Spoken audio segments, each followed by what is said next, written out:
Good evening, everybody. Oh, that was a bit of enthusiasm. It is spring after all. Okay, well, thank you all very much for coming along this evening. I know it's a very sunny day, so we appreciate you coming, and I think it's definitely be worth your while. No pressure or anything. We're here this evening. This is actually one of the last in our current Co-Coast Spring Lecture Series. And we're very lucky to have Winnie come and talk to us today. So Winnie's a PhD student here at SAMS working on microplastics, which is a very relevant topic at the moment. So I hope she's going to have lots of good things to say to us. Winnie's also a current National Marine Foundation Award winner. So you are in the presence of greatness this evening. So hopefully you'll welcome her appropriately with a round of applause as she comes to give us her talk.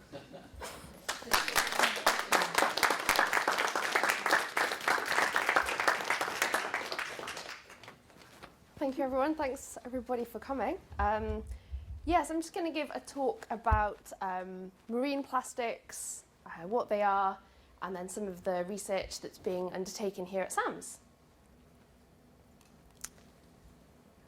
So the first fully synthetic plastic was developed in 1907.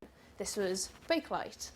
These are some of the early adverts for the product that you get in the American household magazines. But it wasn't until the 1930s that mass production of plastics really increased. And not until following the Second World War that the impetus was really there. And this wonder product was used for everything. So there's this is from the 1940s, where you could get a wonderful plastic dress as a Christmas present. My personal favourite from the 1950s, genuine adverts from magazines, genuine. And 1955, the wonder products, disposable lifestyle really became popular. Why bother doing the washing up? You can just use a plastic plate and throw it away. And then in 1957, Disneyland opened a House of the Future as an attraction, depicting the then distant future of 1987. The entire house was made of plastic, so the exterior was polyester, and all of the interior was mostly made of plastic. And it had wonderful futuristic appliances of a microwave, plastic furniture, plastic utensils, and an electric toothbrush. All these things very commonplace in today's society. So as this popularity increased, plastic production exponentially increased. So going back to the 1950s, only about 1.5 million tonnes was produced. If we look at 2013, this came up to 300 million tonnes. And the most recent data from 2015 shows that there's 322 million tonnes of plastic produced annually. Of this, a proportion is used for converting into synthetic textiles for clothing. So 40 million tonnes is, in 2009, was converted into fabrics alone.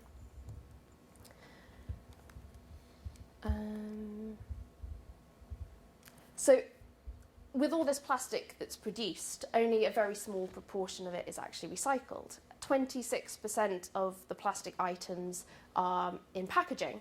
So this is single-use plastic, so it's typically only used for a really short amount of time. If you think about the plastic you get on a bag of apples or a takeaway sandwich that you buy, you just eat that and throw it away. It's not recycled at all. So this plastic goes out into the environment. And it enters through a number of different ways. The larger plastic can be directly introduced into the ocean through accidental spills from container ships, so this bit over here, or it could be mismanaged waste up here. This is quite a significant proportion of the plastics. This is items which aren't recycled or are not managed in the right way. So it could be put into a landfill but then blown off, and it enters into the marine environment. Water sources also wash any plastics out into the oceans. And wastewater treatment plants, shown up here. So there's a number of barriers and filters in place in these systems, but they only trap the larger plastic items. Plastic fragments into ever smaller pieces, and there's small fibres coming off our clothes, in personal care products. I'll talk a bit more about these later. But they're too small, so they pass straight through the screens that are in the wastewater treatment plants and go straight out into the ocean. Once they're in the ocean, there's wind and waves, and they carry the plastic around either in the coastal area or they get transported much further out to sea. It can sink down through the water column, and ultimately a large proportion of the plastics may get down to the seabed. So microplastics, these are the small plastics that I just mentioned. These are defined as particles less than 5 millimetres in size, but they can be absolutely microscopic, so you might not even be able to see them with the human eye. The sources of microplastics are numerous. Larger plastic items can fragment. The very nature of plastic means it's extremely durable, which means that it just cracks and fragments into ever smaller pieces, but doesn't really disappear from the environment. So items like the ropes, the plastic bottles, the bags, the tyres, and all the other litter that's on the beach can just fragment into these smaller and smaller pieces. Other items are intentionally manufactured to be really small. There's some micro beads from different personal care products. I actually have some over on the side, so you can have a look a little bit later, and some other examples of microplastics.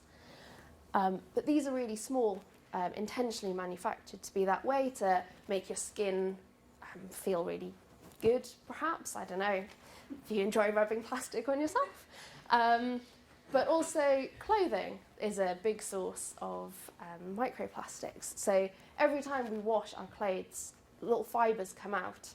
And again, as I said, these are so small, they just pass straight through the filtration systems. So there's some examples there of little fibres and little fragments.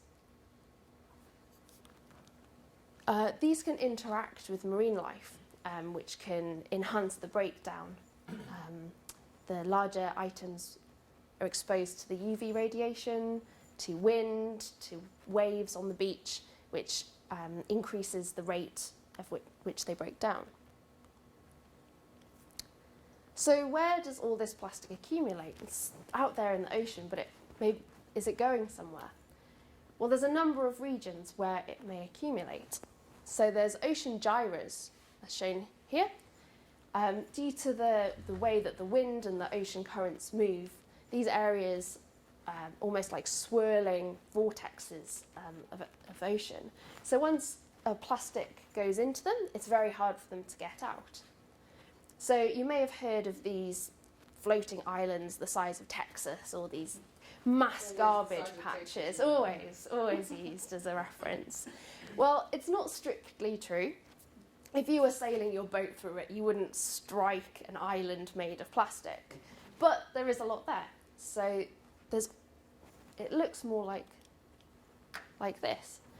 This is just marine litter everywhere, and this is just the ones we can see. If we looked with a microscope, we'd see a whole load more of plastics that are floating around.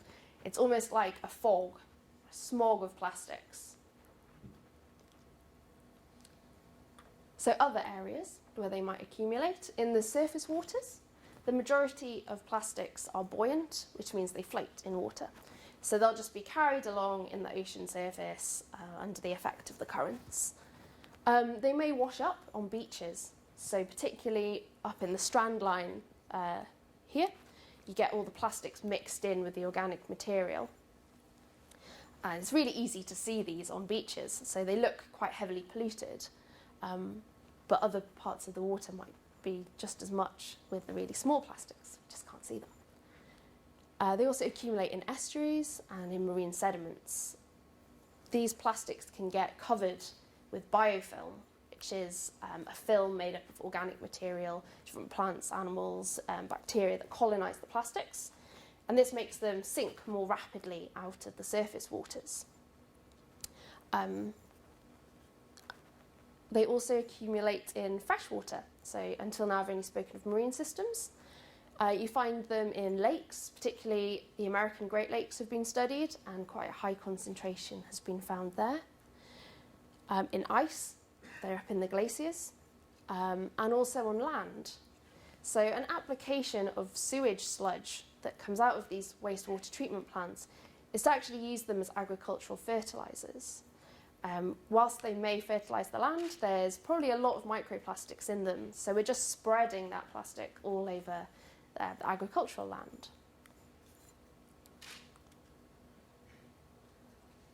So I've just got a little story of how persistent plastics are. So this is Midway Atoll. It's in the middle of the Pacific Ocean. As you can see, a very long way away from any large landmass.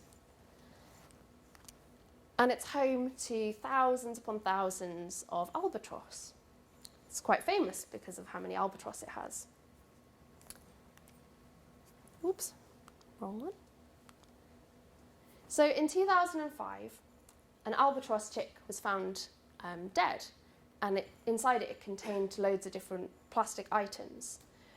One plastic item had a serial number branded on it, and when scientists traced that, it was actually a part from a US Navy bomber that was shot down in 1944. So that plastic had been floating around the ocean. Who knows where it had been up until then, but it just shows how durable these plastics are.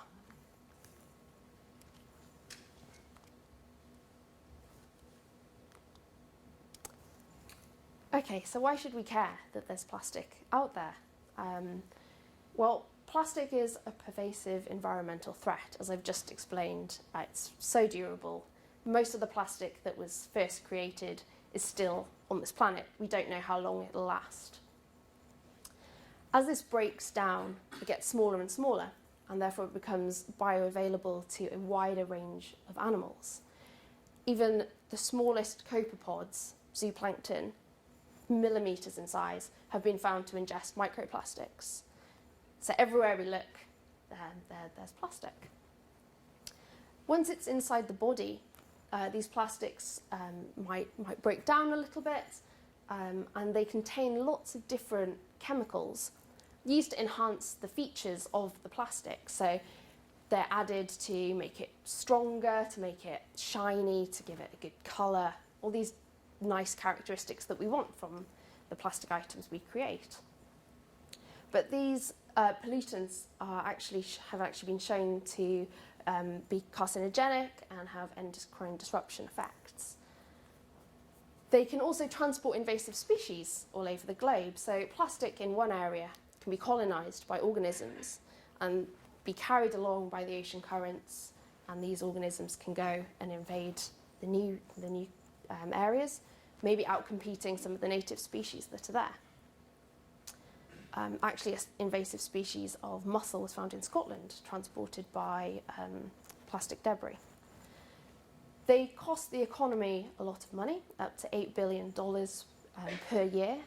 That's through clean-up operations, through tourism effects. People don't want to go to an area, to a beach, to sit where there's plastic everywhere. And also through shipping. It's okay. Through shipping, so vessels that go through could have strikes, they could have to be diverted around. So it's a general big cost to the economy. And there could be some potential effects on humans, but we just don't know them yet. So in all the organisms that have been looked at, there has been, well not all, but in most of the organisms that have been looked at, they suffer detrimental effects when they ingest microplastics. It can block their internal organs and the other ones that I mentioned there. But what effect this has on humans hasn't been studied yet.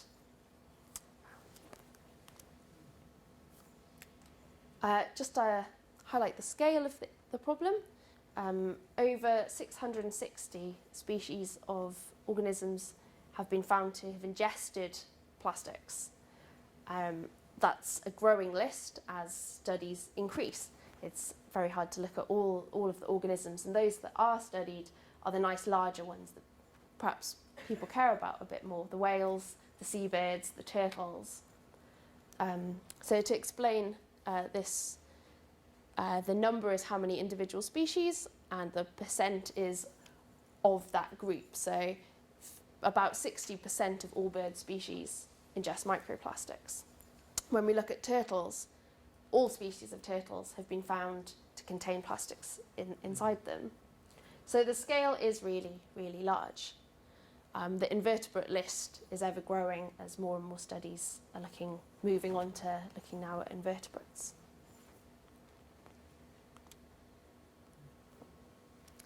And microplastics make their way into the headlines quite a lot recently, with calls to ban the plastics in cosmetics, with more and more sort of understood that they cause a detrimental effect to the environment, and there's quite some easy switches that we can make. So I'm just going to touch on two different examples of research that's being undertaken here at SAMS. One quite close to home and one a little further afield.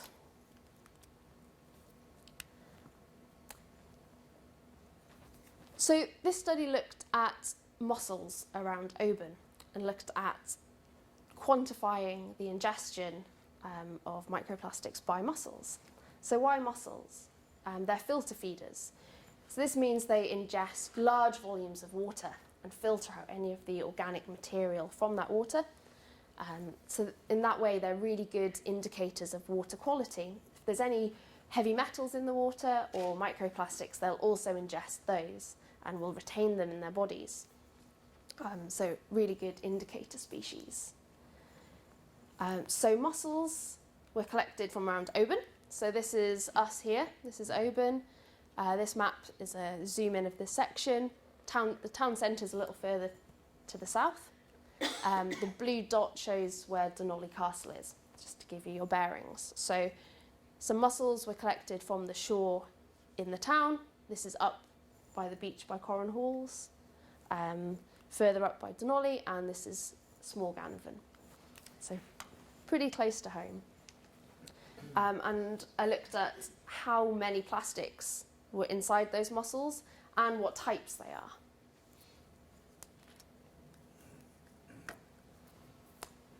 So of all the mussels that I looked at, 97% were found to contain microplastics. Quite a high proportion. Of this, most were fibres. So if we look at the graph over, the plot over here, this blue is the fibres. That's that guy, for example. Only a small amount were fragments, likely from the breakdown of larger items, and some were film, very thin, sheet-like plastic. The majority was polyamide, that's nylon, and most were either red or blue in colour. It's very highly dominated by polyamide. So what are likely sources? Well, Oban's a busy maritime town. Nylon is used in ropes, in fishing nets, so it could have come from there. I can't definitively say, of course, but it seems like a likely origin.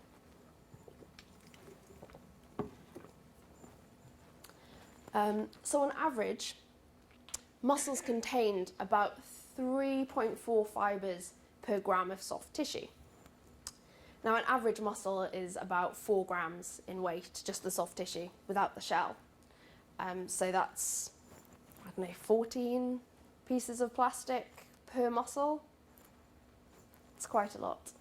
This species of mussel, I must add, is the one that we commonly eat in this area. Yeah. The mussels that I looked at aren't commercial, they're just from the rocky shore. But it's a small area. But there's no food guidelines in place for the plastic content of shellfish or seafood. I'm not trying to put anyone off eating it, but It's a lot of plastic. Okay, now we move a little further afield into the deep sea, which is what the bulk of my work here actually looks at. So the deep sea is the portion of our ocean which is deeper than 200 metres and off the continental shelf. So that's a really large proportion of the world. It's one of the largest yet most unexplored global ecosystems. It's very difficult to work in the deep sea. There's a lot of challenges. But it's really rich in marine biodiversity. There's a huge diversity of species down there, some that we don't even know about, still discoveries being made. So a number of studies that have looked at the amount of plastic that comes into the ocean each year. I must add that that's about 8 tonnes every year just goes out into the ocean. And studies that have assessed how much plastic there is through measurements going out and surveying the sea surface find huge discrepancies, more than about 100-fold difference between what they expect should be in the surface waters than is actually there. So where does it go? Well, is it that the deep sea is the final sink for this plastic? Is it out there and does it sink down into the deep oceans?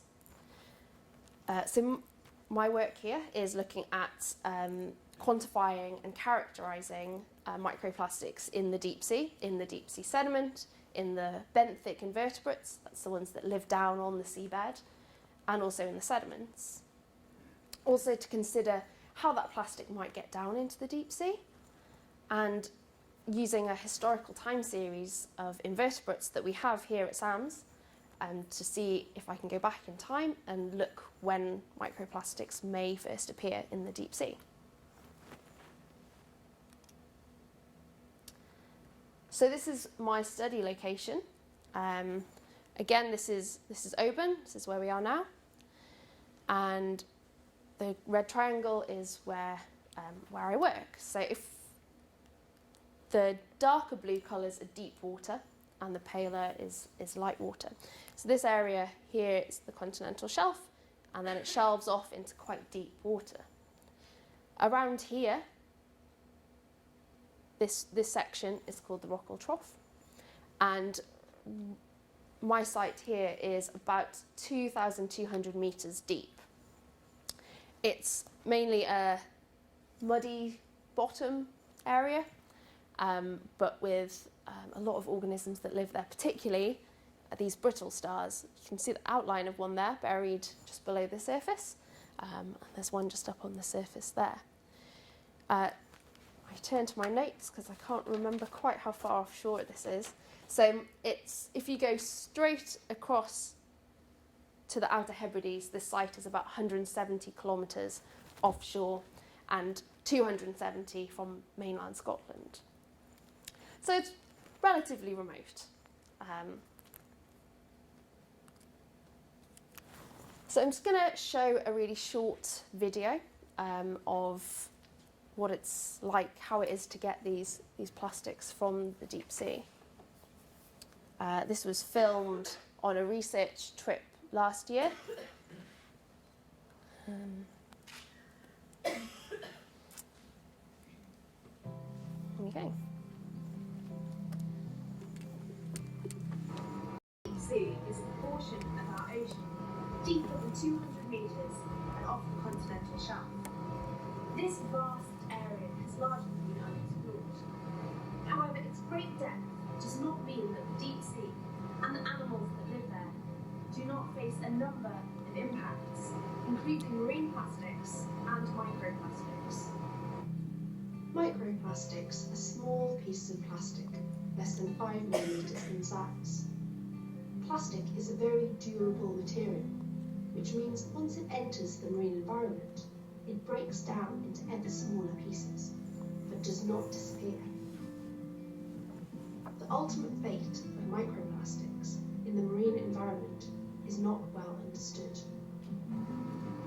My research focuses on the interactions between deep-sea benthic invertebrates, that's the animals living on the deep-sea floor, and microplastics. Specifically, a assessing vertical transport routes microplastics may take from the sea surface down into the deep sea, and whether any of the animals that live there ingest microplastics. In order to address these questions, we use an epibenthic sled to sample the deep sea. This glides across the seabed, scooping up the top layer of sediment and the organisms which live in it. These collect in a large net at the back of the sled, which once on deck we systematically sort by washing the contents through sieves, different mesh sizes, to retain different sized invertebrates on each.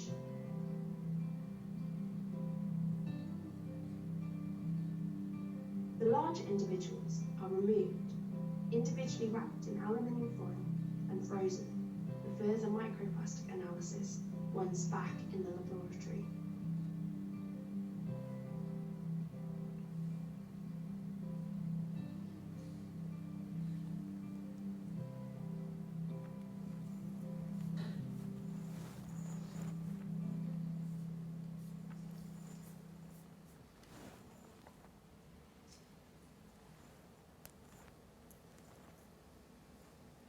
There we go. So it's a little repetitive of what I've just said, but perhaps nice to see how we actually sample the deep sea. So that big sled that was there just glides across the seabed and gets all the sediment. And from that, I sorted out these 3 species. Again, I have some examples over there so you can have a closer look at what these animals actually look like. So the sea star is here. This is a predatory individual. There's a brittle star, and this is a deposit feeder. So it goes across the seabed, just eating whatever it can find, really. It's not very picky. And the gastropod here is also a predator, so kind of similar to a whelk that you get on the rocky shore. So I assessed the microplastic content of these 3 different species to try and look whether it differs according to the feeding strategy of the individual, and just to see if it was down there. There's not very many studies that have looked at microplastics in the deep sea. So you just wanted to assess, is there actually plastic in the Northeast Atlantic? And there is. So the deep sea invertebrates do ingest microplastics, and the abundance is actually comparable to coastal species. So these, again, more than 2,000 metres down in the seabed, have similar concentrations of microplastics inside them as your rocky shore species, despite the fact you'd think those coastal species would be exposed to a lot more plastic. So the highest was this, the sea star had the most inside it. But if we compare this to some coastal species, so this was a data from a different study, a mussel and a ragworm taken from the coast of Belgium, you can see that my numbers fit in right in there with those. They were easily within the same range. And this is just one example. Comparing it to the literature and a range of other species shows exactly the same results. Interestingly, I found that there was no effect of the different feeding type on how much microplastics they had inside them.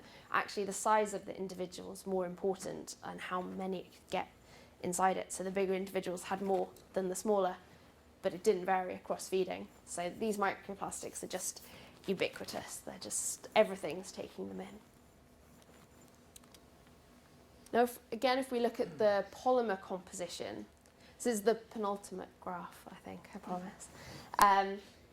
So using infrared spectrometry, we can work out what type of polymer it is. So whether the plastic is polyester or polyethylene, that typically makes your carrier bags.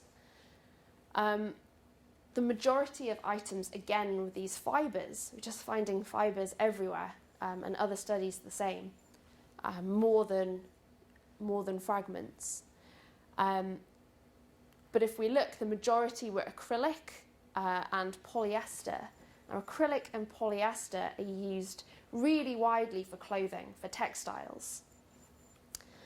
The fragments were acrylic and alkyd resin. Alkyd resin is often used for paint. So it's impossible to say what the sources of these plastics at the bottom of the ocean are. But by looking at what these materials are used for, you can try and make some educated guesses as to what they might come from. But there's a whole diversity. You can see a huge range of different polymers actually making their way down into the deep ocean. And these are both negatively buoyant polymers, so you'd expect them, they might sink naturally, but they're also positively buoyant polymers. So polyethylene floats if you put it in seawater. So what mechanisms are influencing the plastics going down into the deep sea? We're not yet sure. They could bind with marine detritus, marine snow, and just settle out. They might be incorporated into larger aggregates. They might be biofouled and sink. Who knows? Much more research is needed into that area of how these plastics get down into the deep sea. I was also able to sample some deep sea water.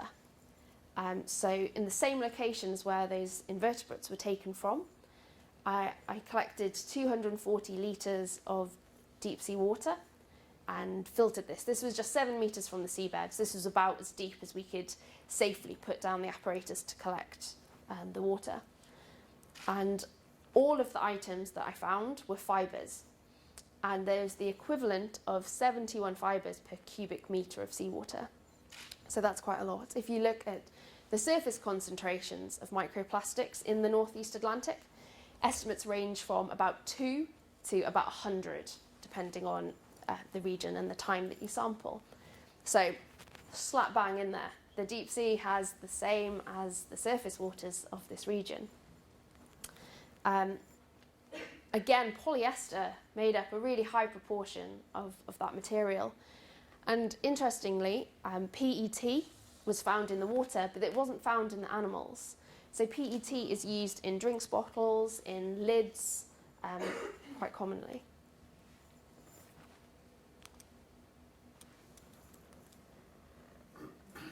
Okay, so I took some really detailed surface images of those fibres. So this is with a scanning electron microscope. Just shows up the surface characters of these particles really, really clearly. So on the top row, there's some pristine fibres. These are plucked from a new garment for a comparison. And the middle section shows some of those fibres that were taken out from the organisms. And the bottom shows fibres taken from the deep sea water. And you can just see the difference in them. The top are just so smooth. And when you move down here, you can see all the cracks, the frays, the little bits hanging off. You think if you're a tiny organism and you've ingested that, all this surface texture is just going to lodge it in your digestive system. Perhaps it might increase the toxicity of these particles to the organisms. So, as a summary, concentrations in the deep sea are equivalent to those in surface waters. These concentrations here are just standardised per gram of tissue. The organisms are all different sizes, so to make a really nice, easy comparison between them, if you look at how many microplastics there are per gram of tissue of the animal, it's easily comparable between all of them. So you can see that levels are generally high, slightly less in this individual, but it's probably because I didn't have quite as many of that one to look at. And in the water, again, really high concentration. So yeah, there's lots of microplastics. So why does it matter if they're in the deep sea? Well, this just illustrates the ubiquity of plastic pollution. The deep sea is a region out of sight, out of mind, but should it stay that way? Our general view of a lot of things is if you can't see it, it doesn't matter. People only look at the surface of the water and think of the vast ocean depth as being something that's not important to them. But I've sort of demonstrated there's plastics everywhere. This kind of changes the thinking of plastic research, where generally the school of thought is that plastics float around on the sea surface, and that's all that happens to them. This shows that they might actually sink out of the water much faster than previously thought. And the impacts on the deep sea are as yet unknown. It's really hard to assess what impacts there may be to these organisms. Unfortunately, due to the great depth that they travel through, most of the individuals that come up, well, all of the individuals that come up are already dead. So we can't look at what kind of effect it may have on its survival or reproduction, for example. There's also a number of other pressures in the deep sea. So fishing in the Rockall Trough began in the 1980s, and you can fish to a depth of about 1,000 metres. Adding microplastics into the mix, this is just another pressure that the deep sea faces in functioning and the continued services that it provides us. And it also highlights the need for much more research. Of course, doesn't every science study lead to that conclusion? Okay, so what can we do? Now, I'm not here to preach to any of you the rights and the wrongs of plastic, but there's some really easy switches that we can all make. So just avoiding single-use plastics, avoid using the plastic drinks bottles. Take your own, fill it up, use coffee cups that you take to the shop and they'll fill it for you. If you go to many of the bigger chains, you can actually get money off when you fill up your own reusable coffee cup with coffee, so that's quite a good incentive. This example is just ridiculous. This is a banana on a plastic tray in plastic film. I mean, it's just as well a banana, has this amazing skin that protects it from the elements, right? You can refuse drinking straws. Wait till you have a full load of washing. So fibres from the release of fibres from washing machines. I actually had a figure that I forgot to tell you at the start, which I will put in now. So over 700,000 fibres are released per 6 kilo. It's an average size wash. That's a lot. As I said, these are so small, they just go straight out into the water. So if you avoid unnecessary washing, it's good. If you also use liquid detergent rather than powder, you reduce the number of fibres. And if you use a front load washing machine as opposed to a top load washing machine, it's also been shown to reduce the number of fibres which come out of your clothes.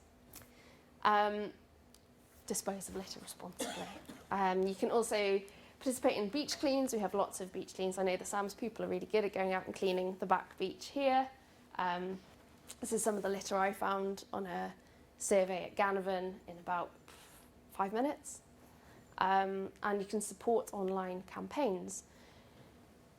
So this one that's run by the Marine Conservation Society, when you see a bottle, if you take a picture and tweet it with the tag wild bottle sighting, I'll come on to this in a second, actually increases support for a bottle deposit scheme, which I'll come on to now. So ending with some good news, so you don't leave feeling really depressed about plastic pollution. So moving on to this one, bottles make up about 10% of beach litter from 2015. So through this wild bottle sighting and public pressure, there's actually support in Scottish Government to have a bottle deposit scheme. So this means when you get your plastic bottle, You pay a little bit extra, but when you return that bottle, you'll get that money back or off your next purchase. Be better to avoid plastic bottles altogether, but you know, that's good. The plastic bag levy that came in, so it came into Wales in 2011, Northern Ireland in 2013, Scotland in 2014, and then finally England in 2015, almost last. So that's seen a massive reduction in the amount of plastic bags found on beach cleans. And in Scotland alone, there's been an 80% reduction in the number of plastic bags handed out by retailers. So it's clear that just something as simple as that makes such a really big impact. And it actually helps the economy because we're saving money on these plastic bags that you take home and throw in the bin. People have suggested there could also be one on takeaway coffee cups.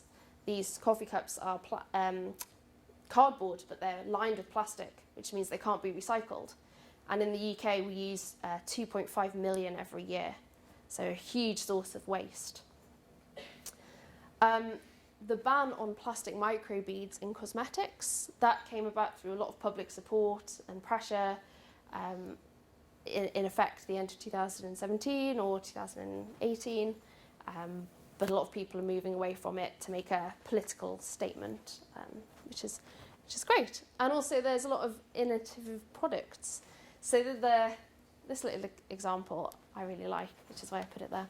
So it's the Cora ball. It's developed by the Rosalia project in the US. And this goes into your laundry and it's actually been shown to reduce the amount of fibres that go out into the waste stream. It traps these fibres in them. Yeah, they're seeking funding now to make it commercially viable. And it uses waste plastic. And actually this morning I just had a number of people send me links about roads being made from plastic. Actually, an engineer in Scotland, it was on the news today, I don't know if anyone saw it, an engineer from Lockerbie is making roads from plastic waste.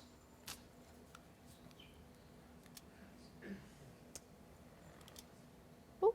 So that's it from me. I'd just like to thank a number of people that have helped me, SAMS and the University of the Highlands and Islands, my supervisory team, and the captain, crew and science team on board the ship last year. It's a lovely picture of us all at the end of our trip, looking very happy to be in sight of land again.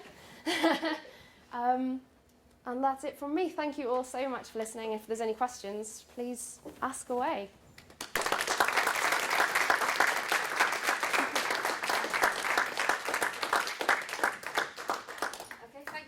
That was actually really brilliant.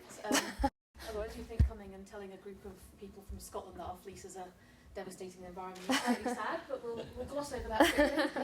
We do have 5-10 minutes for questions, so I'll try and control the rush. If anyone has a question. Yeah, so I've got two actually. Yeah, sure. So the first one is you referred to 71 fibers per cubic meter of deep sea sediments.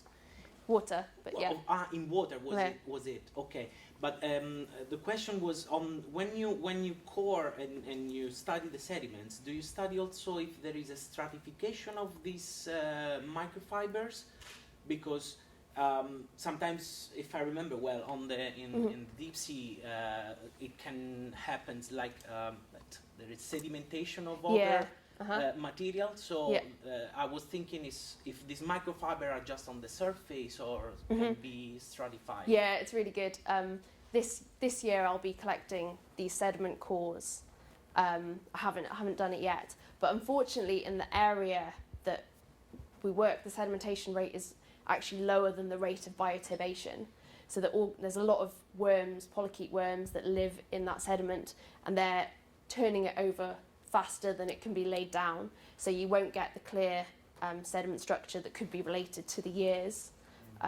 It would make a really nice time series, but unfortunately in this area it's not possible. All the organisms are turning everything up too much, so there'd be no clear signals. The other one was when you talk about mussels, the studies is done on the entire mussel, so on the entire mussel.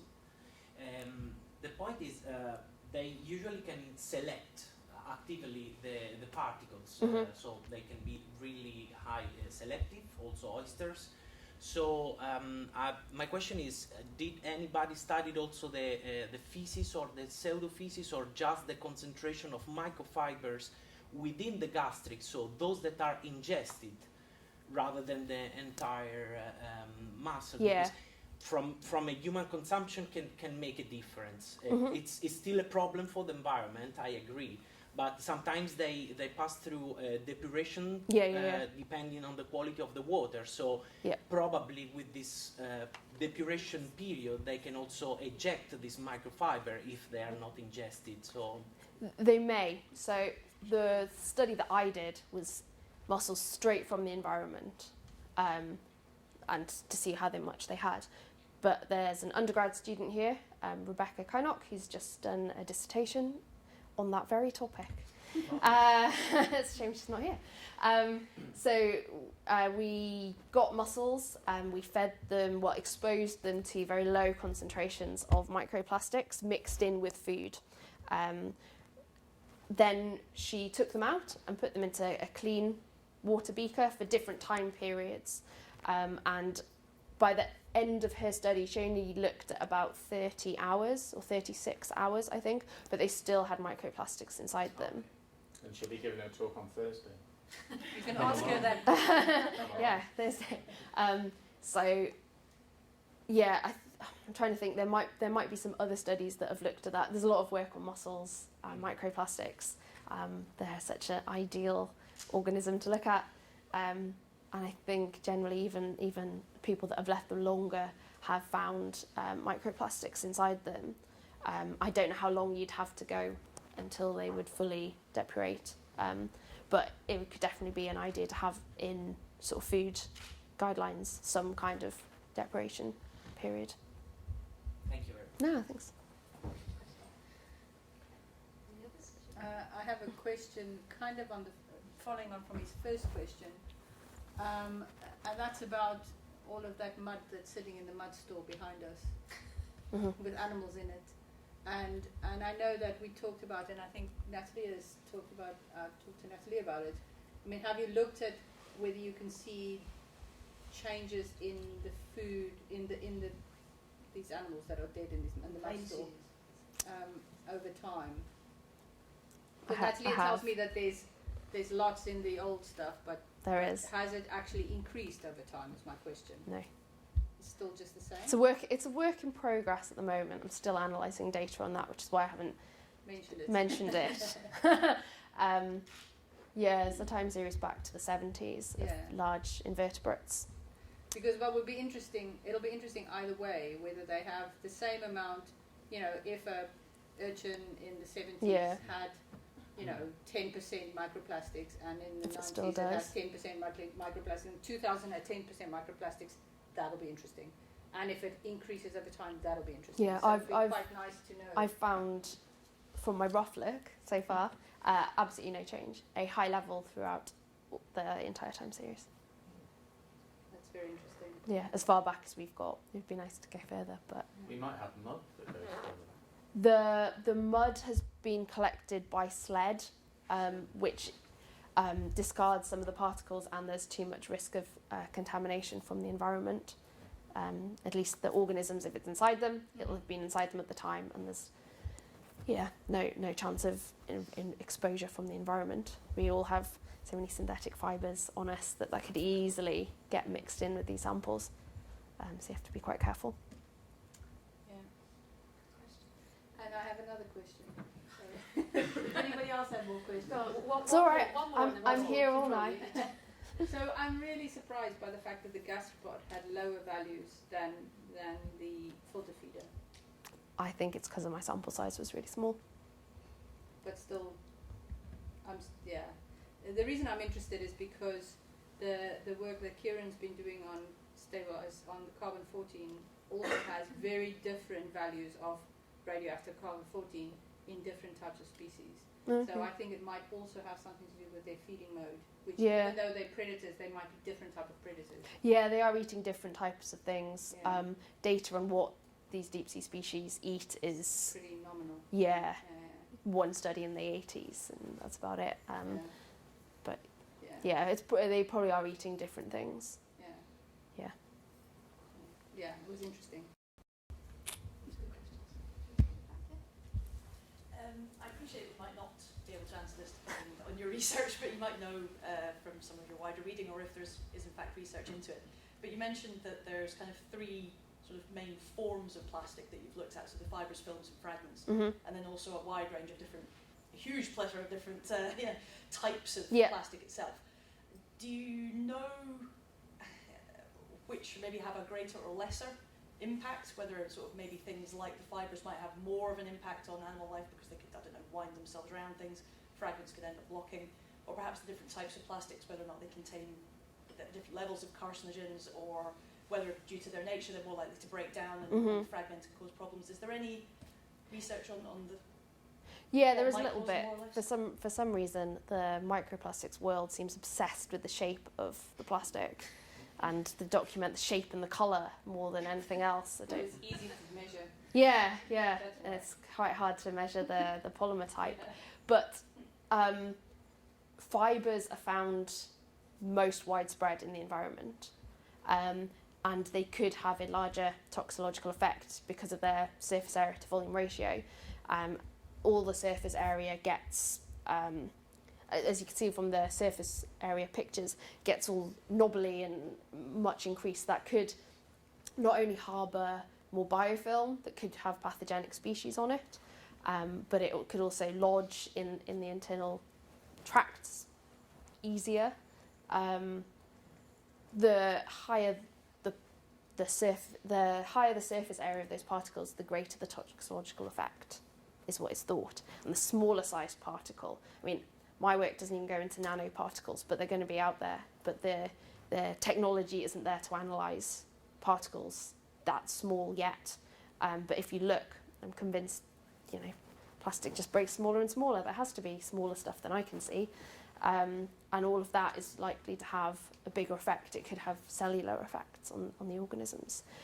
As for the polymer types, there's so little research done. There's only a few people that even look at how these different polymers actually degrade in the environment, and how putting them into seawater retards the degradation so much compared to if they're on a beach where they're exposed to the sunlight and the wind and all the other types of radiation.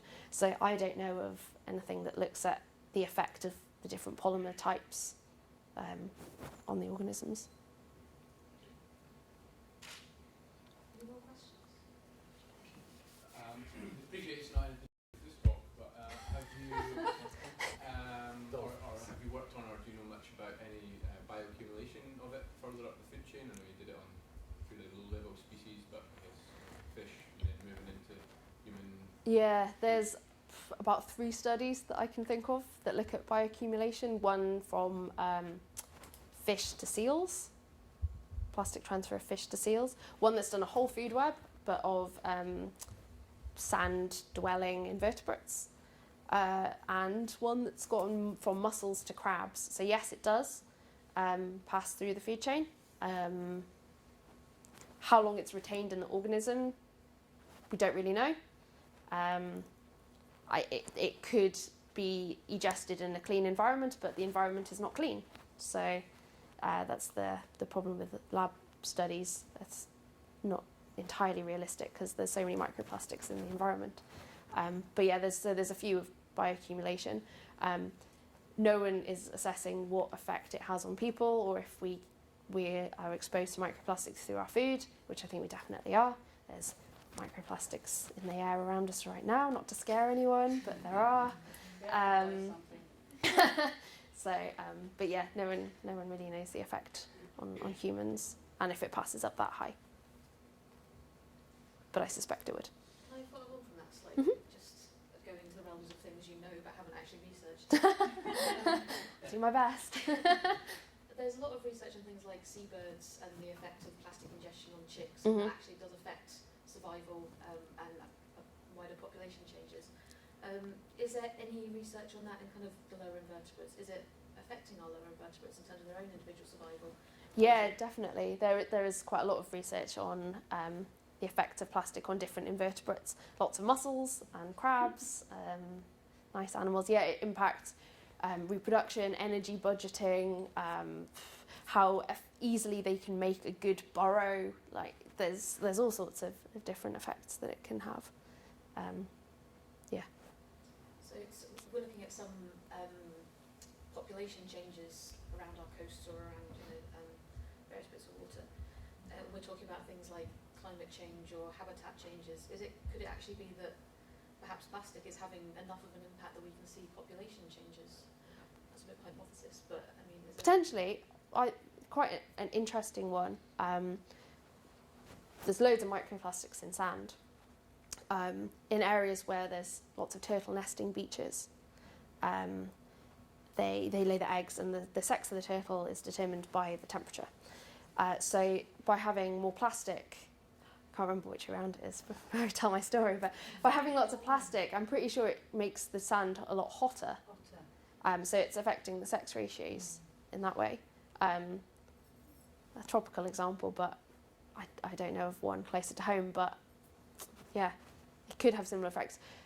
The studies on microplastics has only been about 20 years worth of research, so there's still so many questions.